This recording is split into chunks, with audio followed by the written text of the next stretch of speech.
perguntar para o Jorge o seguinte, qual que é o papel que você acha que você poderia relacionar a reciclagem intraconsciencial, que diz respeito ao dia a dia do voluntário, né, nessa questão da visão de conjunto e entrando na Heurbex, né? Qual que é as relações que você pode estabelecer aí nesses três temas?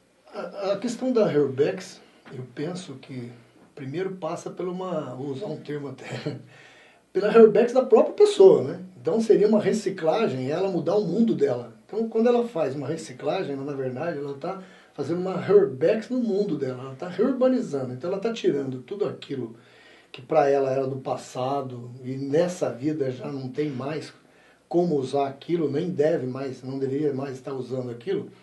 A partir do momento que ela começa com a reciclagem, ela já começa a colaborar com o micro-universo dela em relação à Heurbex.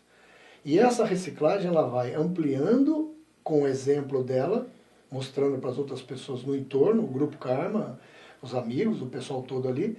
E isso chega num ponto que acaba acontecendo como nós aqui, dando aula, pegando exemplos pessoais, expandindo isso até para pessoas que você nem sabe quem são que vão ouvir aquilo que você está falando.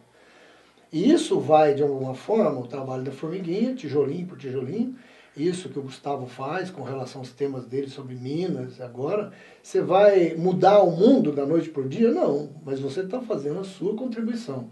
A partir do momento que você começa a dar os seus exemplos, que não é fácil fazer uma reciclagem, a gente sabe disso, tem pontos aí que são raízes de séculos e de vidas, temperamento, mas só o fato de você estar lapidando, lutando, né, indo em encontro daquilo, uma autopesquisa muito... Você já está promovendo algumas mudanças nas consciências que estão no seu entorno. Elas já estão vendo a sua luta ou a sua disputa com você mesmo na mudança. Isso já provoca uma reciclagem extrafísica nos seus companheiros. Já provoca neles algumas questões, os conflitos positivos que começam a ver você como uma outra pessoa. Isso é um efeito cascata, um efeito que vai dominó, que vai ampliando. Você já vai se desassediando, porque aquelas consciências vão sendo encaminhadas. Você menos assediado, você é um problema menos para o planeta. É verdade. A partir do momento que você está menos assediado, você já começa a ajudar os que estão assediados. Né? Aí entra o processo da escagem lúcida, que a gente já sabe. E isso você vai aumentando a sua questão da mini peça, né? da importância sua no maxi mecanismo. Como estava falando o Gustavo, você já vai começando a se tornar uma peça, talvez não uma grande peça, mas uma pecinha que é importante naquela engrenagem. Mas é fundamental que se compreenda como parte dessa engrenagem. Isso. Eu até estava ouvindo você falar, está bem dentro disso, a questão da política, que é o curso, né? O tema principal do curso é a política. Existe essa distorção ainda de entender política partidária. Quando você coloca cidadania, né, cidadania multidimensional, que é o nosso caso, a gente já precisa pensar desse jeito, não é mais uma cidadania de Foz do Iguaçu, de São Paulo, de Minas, não, é uma cidadania multidimensional. Você sai do corpo, você tem uma tenepse, então você age aqui, age lá, age aqui, age lá. A gente pega o exemplo do Valdo, né, que ele está conversando e está assistindo uma consciência. Então ele já está nos dois lados. Ele já consegue fazer isso no automático, nos dois lados, durante o dia e durante a noite. Né? Isso é o sonho de consciência. Eu queria pensar uma frase que você colocou ali, que é, você usou o termo disputa íntima, né? Aquela competição consigo própria a fim de melhorar. Né?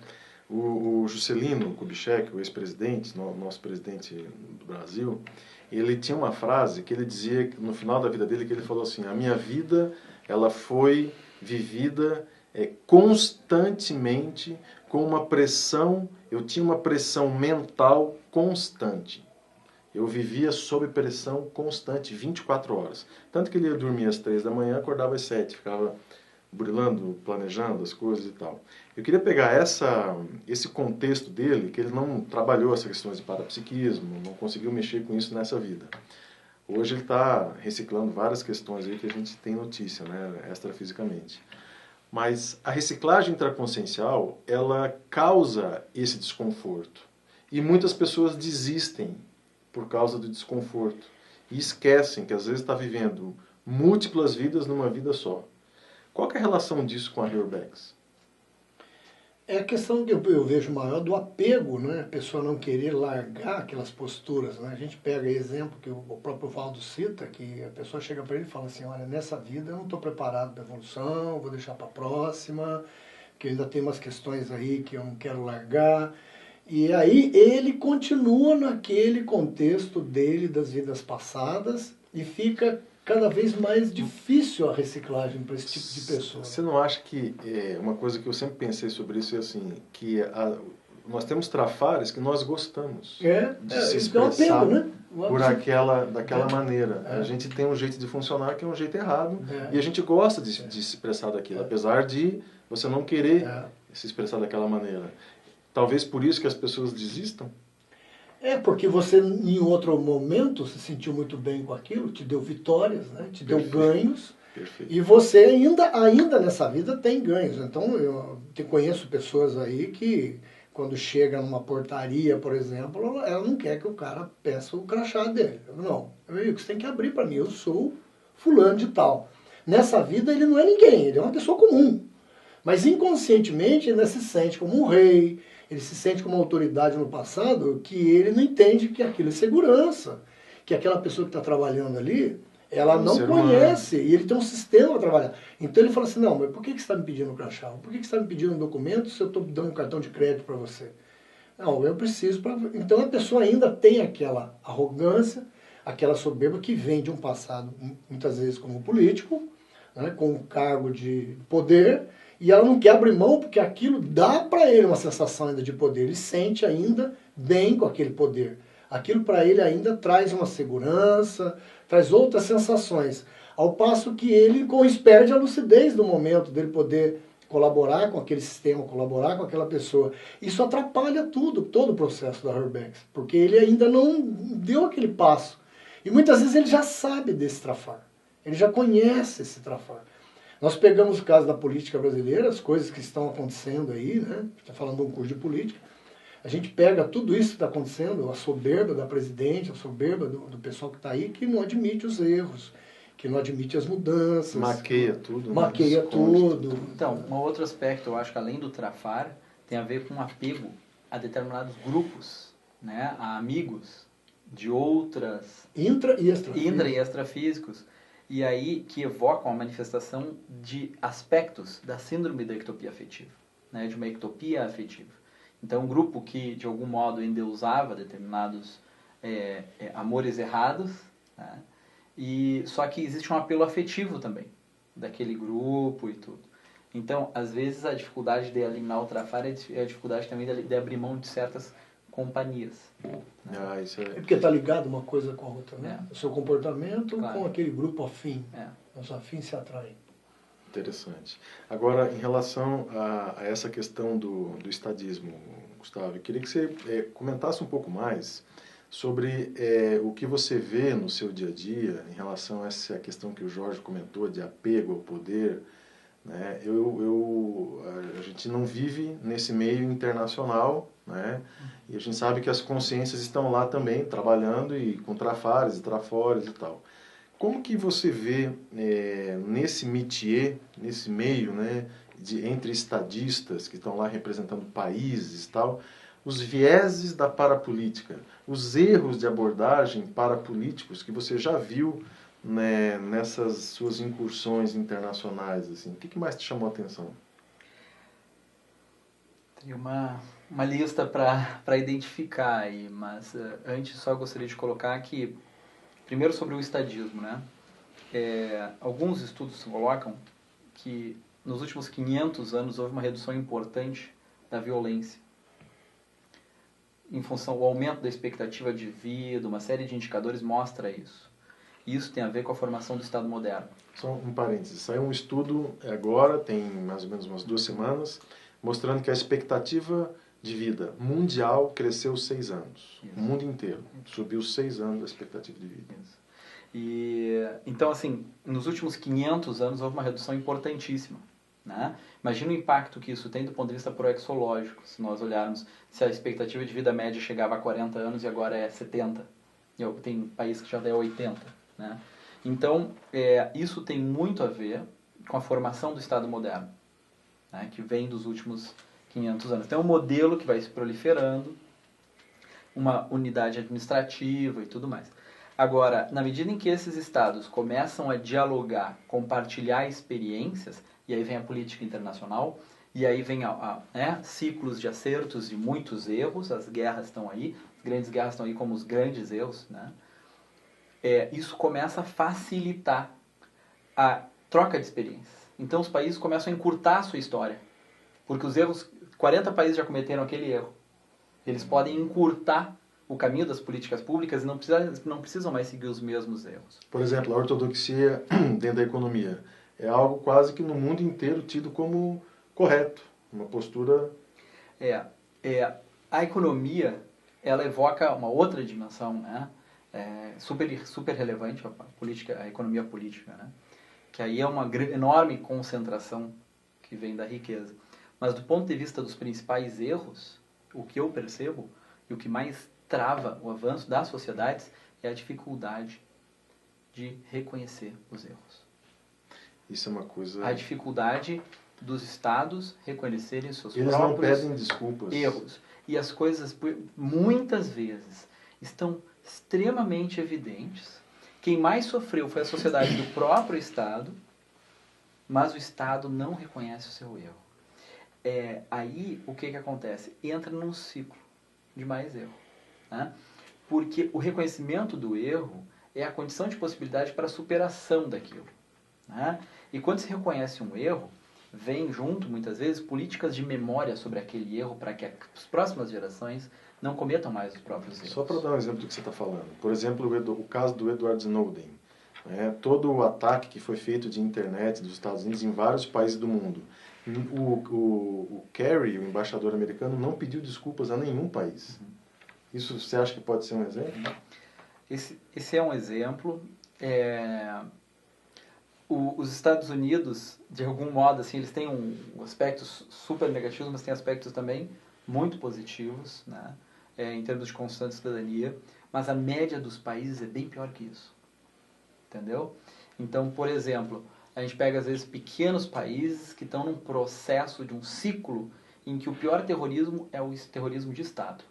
E eu diria que talvez o pior terrorismo hoje no mundo é o terrorismo de Estado. Estado Islâmico, Boko Haram, tudo isso são gravíssimos problemas no mundo, mas os Estados matam muito mais. Então, por ações ou omissões. Nessa questão do perdão, isso é meio... A hora que a pessoa começa a estudar a conscienciologia, a primeira coisa que ela vê é a necessidade de aprender a perdoar.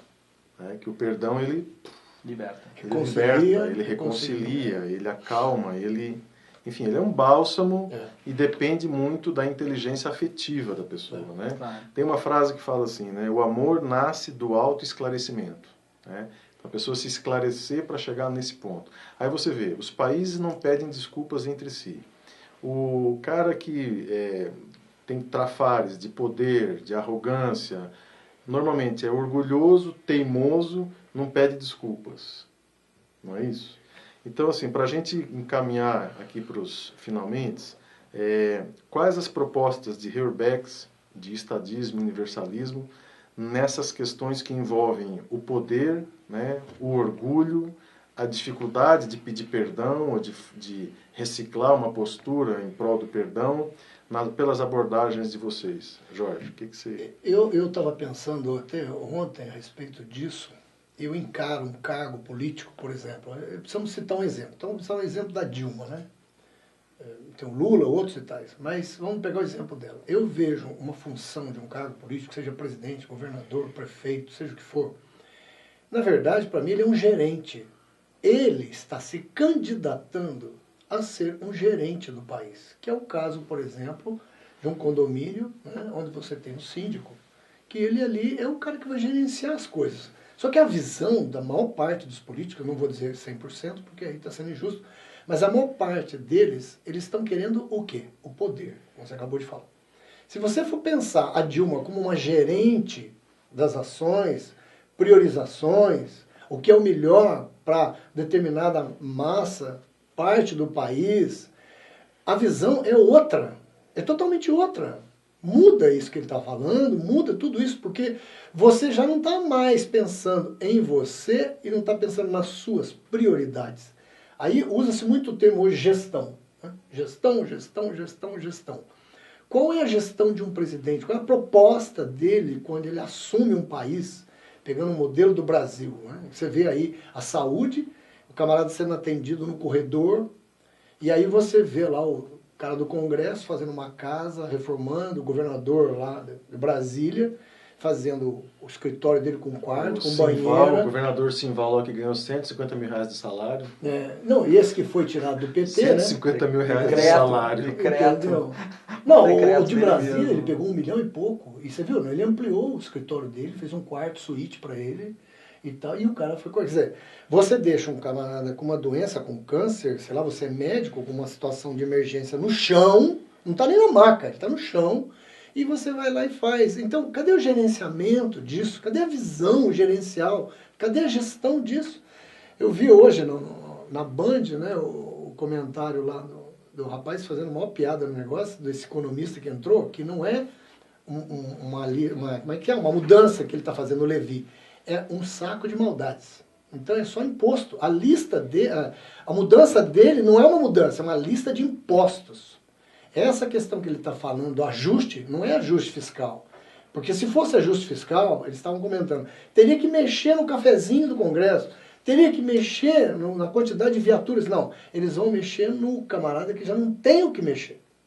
Isso é gestão. Então, a hora que o político tiver essa visão, Eduardo, essa visão que ele estava comentando, do universalismo, que eu estou aqui para gerenciar o problema dos outros, não o meu problema, não a minha situação, ficar mais rico, acumular mais fortuna, muda todo o contexto da Herbex. Você acelera. Aí a hora que você vê que um país ele deslancha mais, não é querendo falar, mas os países da Europa, nesse ponto eu vejo, eles estão mais à frente. A visão já é tanta cabeçada, tanto problema. Você pega uma Alemanha, vai ter problema lá? Vai. Você pega outros países que estão assim num nível mais de lucidez, Dinamarca, Noruega, que tem mais o lado social, né? Que visa mais o lado social. Você sente o benefício na população. Você sente aquela pessoa que está lá, eu não volto, eu gosto do Brasil, adoro o Brasil, mas eu não vou ficar aqui. Eu acho que tem 2 livros que a gente podia indicar para quem está assistindo a gente aí.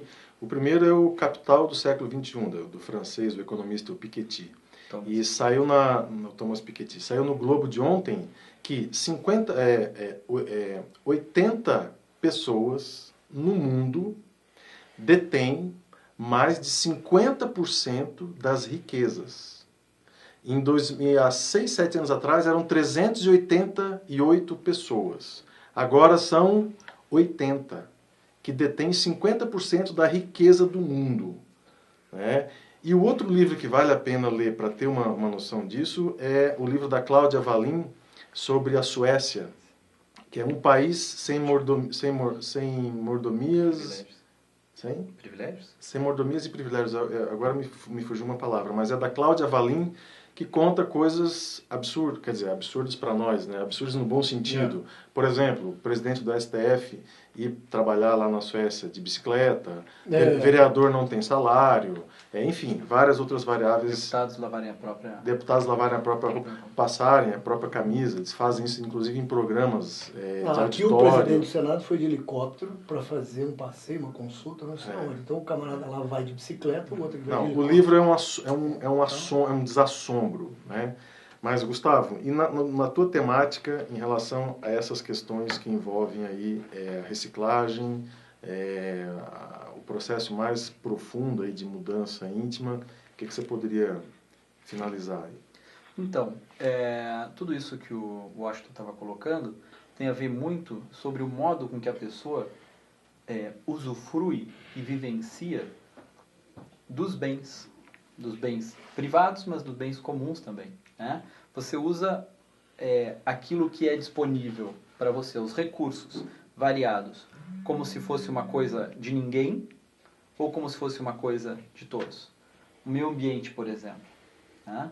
O que acontece muitas vezes com esses políticos é usar a coisa pública como se fosse coisa de ninguém, não como se fosse de todos. E por isso se apropriam na medida em que tem possibilidades. Né?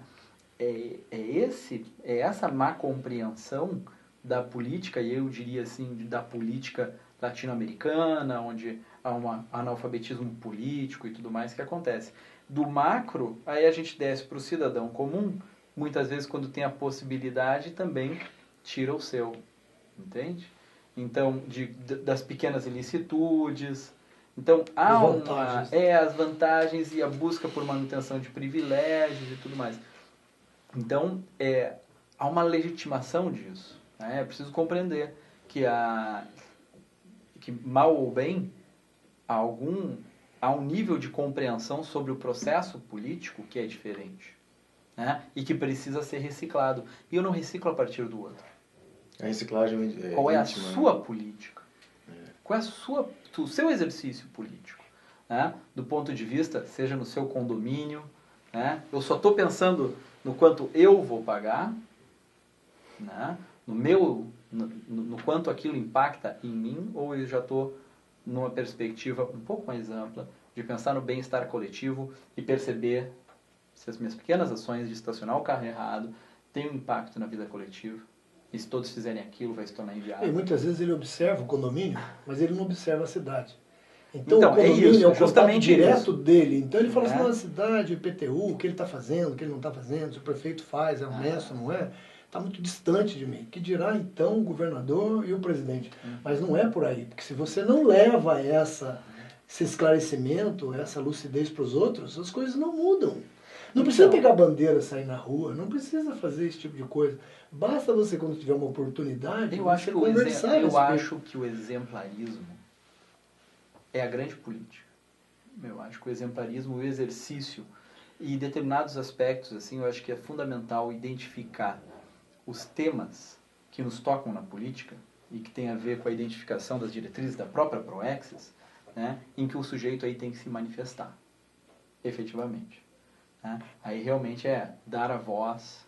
Aí você está tocando lançar um posicionamento efetivo sobre determinados aspectos. Não dá para comprar todas as questões que estão, do nosso ponto de vista, mal paradas no universo político e parapolítico.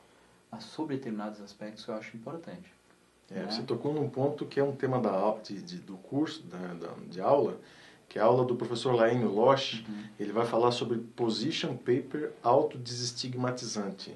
A pessoa aprender a se posicionar. Claro. E o líder, ele precisa se posicionar. Né? Ele precisa se posicionar a partir de si, e não a partir do outro. Né? Claro, é isso aí. E se posicionar também assim, com uma visão qualificada. Entende? Que não é a visão do senso comum simples. Porque também a circulação de informação é caótica e desinformadora na maioria das vezes. Manipuladora. Super manipuladora. Se a gente via só a mídia no Brasil, é concentrada por 5 famílias. É a concentração da mídia. Né? Então, assim, é preciso tentar ler, né, os fatos a partir de lentes um pouco mais complexas, com mais detalhes. E se você for pensar em Herbex, até que ponto toda essa operação Lava Jato já não é uma Herbexização? Porque quem mexeria em empreiteiras no passado? Quando que nós ouvimos falar, aí a gente ouviu falar de um empreiteiro ser preso por corrupção? Quando? E outra, várias empresas, e agora tem mais de 200 políticos sendo investigados. Fevereiro a República cai, né? Entendeu? Então, você vai dizer assim, mas o cara vai ficar 5 anos, vai ficar... Não importa, no passado não tinha isso. Claro que Na época do Collor, quem foi preso na época do Collor? Alguém lembra isso? Isso mostra um avanço. Paradoxal, mas é um avanço. Não é o ideal? É um avanço da Polícia Federal. A turma do rei está presa, mostra que nós tivemos um avanço. Eu só queria colocar, por exemplo, assim, esses outros elementos assim, que são precisos serem considerados sobre o aspecto da mídia. Né? Agora está toda a questão sobre o Charlie, Jesus Charlie e tudo mais. Né? Simultaneamente, muitas outras situações, muitas vezes mais graves, estão acontecendo, principalmente no Sul, e poucas pessoas se posicionam e dão voz a isso. A época do 11 de setembro, por exemplo, que matou, né, acabou com em torno de 3 mil vidas. No outro dia, saiu um relatório da Unicef mostrando que 30 mil crianças morrem todos os dias por causas evitáveis. Uma vacina pacote de vacinas de $26 salvaria a vida dessas crianças. 30 mil crianças, todos os dias. No dia 12, no dia 13, no dia 14 de setembro, no dia 15 de setembro. E isso não gerou impacto. Isso não abalou a mídia. Né? Isso não gerou um impacto suficiente na política internacional para resolver o problema da fome. Não, olha esse dado do Brasil. Tá? Se você for somar os acidentes de carro, as mortes que ocorrem nas estradas e nos hospitais, são 60 mil mortes por ano. 60 mil mortes por ano. E por arma de fogo, são mais de 50 mil mortes. No Brasil? No Brasil, por arma de fogo. Bom, eu queria encaminhar aqui os nossos finalmente com duas informações importantes. Uma que o Jorge comentou sobre essa problemática dos políticos brasileiros, e o professor Rui Bueno vai falar sobre a liderança narcísica. O que é a liderança narcísica? É aquela pessoa com um processo afetivo mal elaborado e que usa como compensação um processo de poder, que no caso aqui é o político. Né? Você pode ter outros tipos de compensação, como por exemplo o líder empresarial, ultra competitivo, impossível de conviver, mas que ele quer galgar cada vez mais funções de poder dentro da empresa. E você tem a compensação narcísica pela religião e várias outras maneiras de compensar esse desconforto afetivo que o professor Rui vai trabalhar no segundo módulo, logo de manhã cedo, no sábado de manhã. E só relembrando que o nome do livro que eu comentei com vocês é Um País Sem Excelências e Mordomias. Tá? É da Cláudia Valim. Vale a pena ler esse livro. E aquele livro do Piketty sobre o capital no século XXI, que trata justamente esse super problema que o capitalismo está gerando, que é a concentração de renda. Ok? Então, a gente queria agradecer a audiência de vocês. Muito obrigado.